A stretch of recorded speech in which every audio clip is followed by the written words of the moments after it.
The discontinued flagship from RockShox, the Super Deluxe Ultimate Coil.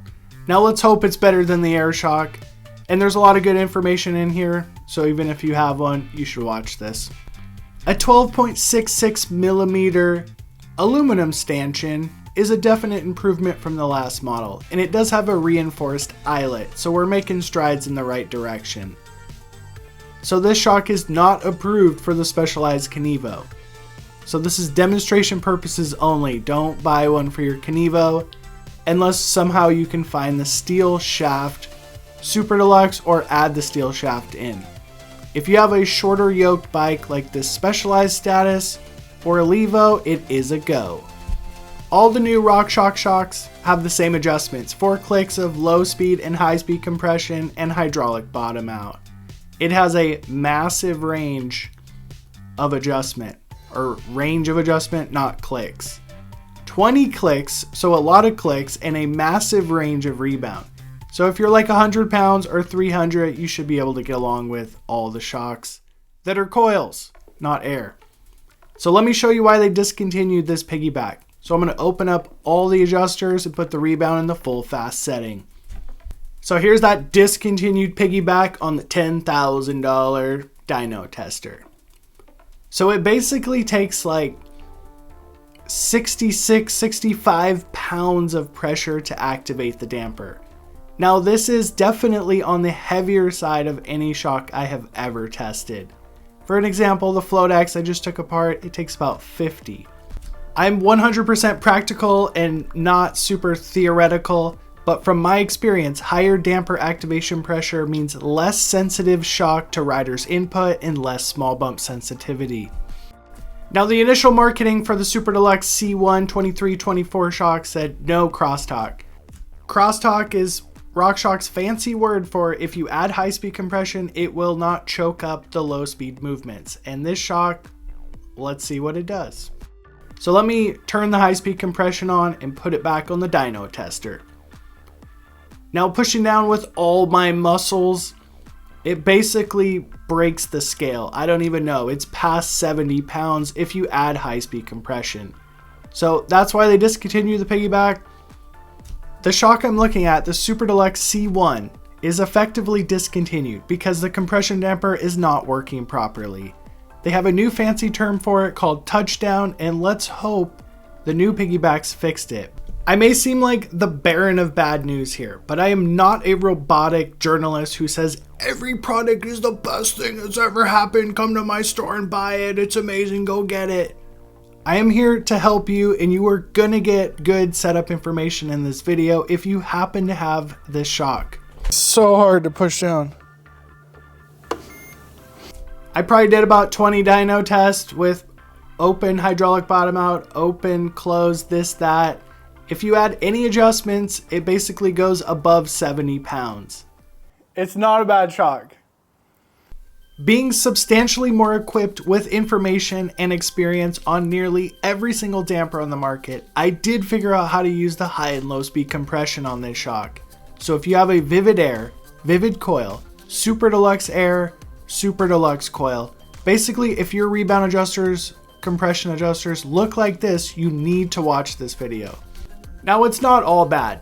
So every brand stresses how important setting sag is. And RockShox is the only one doing anything to help people in this department. So with my 570 pound spring on there, I am just above 30% sag. This is an absolute convenience.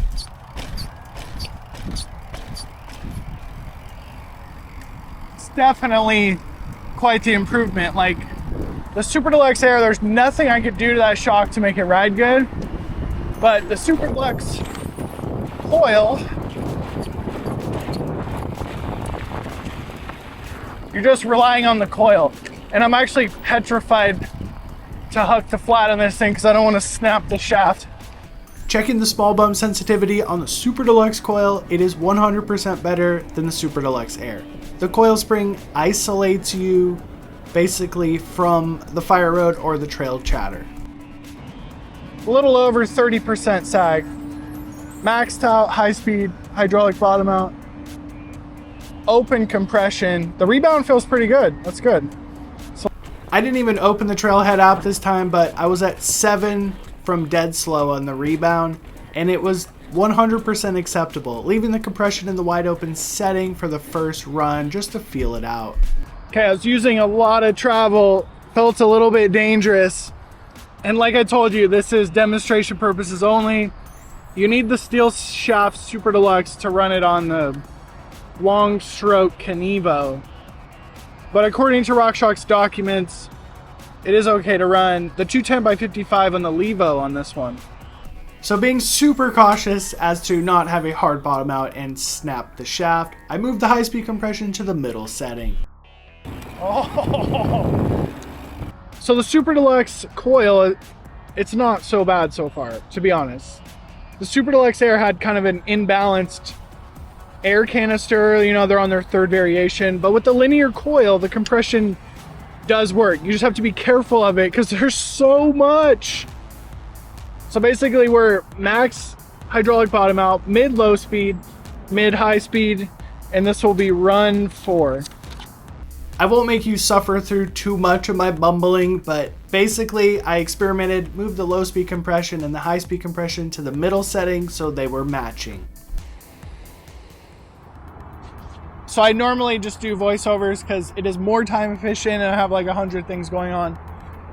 But this one's pretty important, so I'm going to give you the interview. The Super Deluxe coil is a pretty impressive shock. Like, no bull crap. Literally like 5 runs and I have that thing perfectly dialed. So I know a lot of the people who watch the video may have the shock. You need to not look at the clicks of adjustment. You have 4 clicks of low speed, 4 clicks of high speed. You need to understand the range. So the range on the Super Deluxe is like Mount Everest. It is a huge range, so you need to use it accordingly. So basically what I discovered in these 5 runs is we need to move the high speed and the low speed compression together.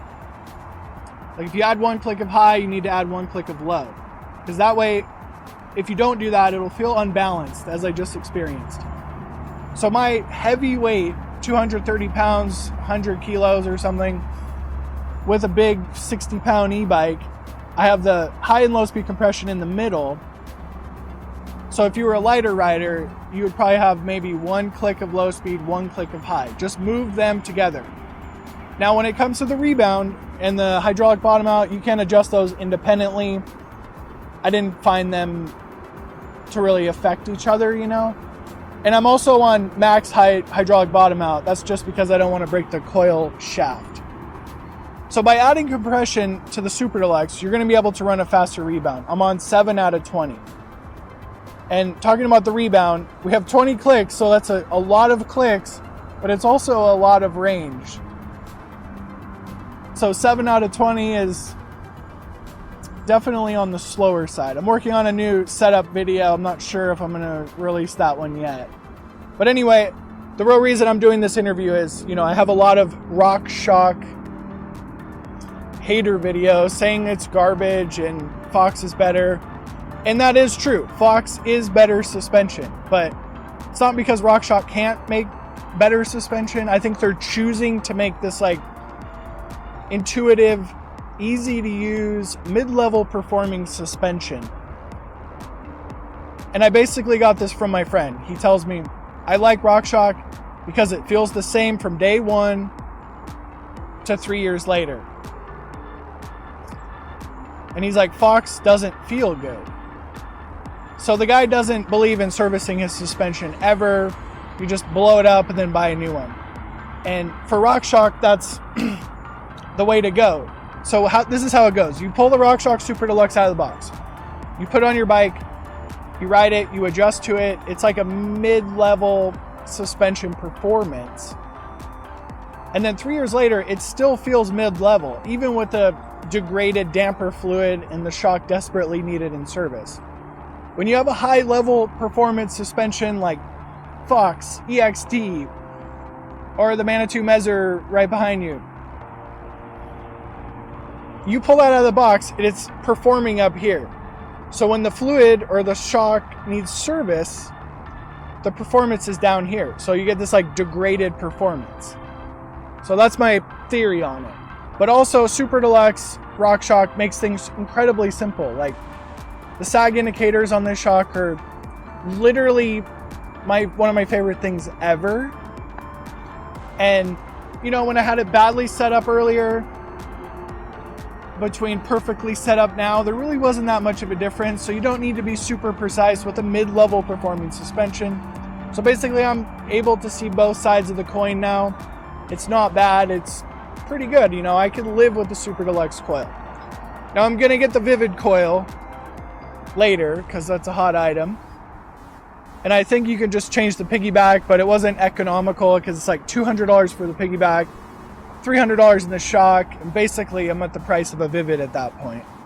So I might as well just buy the whole Vivid. Here's the secret to the Super Deluxe or the RockShox damper. You need to add compression clicks into these shocks. The same number of clicks for high and low speed compression. Now, what click do you need? You need to look at your body weight. If you're heavy, you're gonna need more clicks. A lighter rider, less clicks. By adding these compression clicks in evenly, because of the massive range, you'll be able to move the rebound in the faster direction.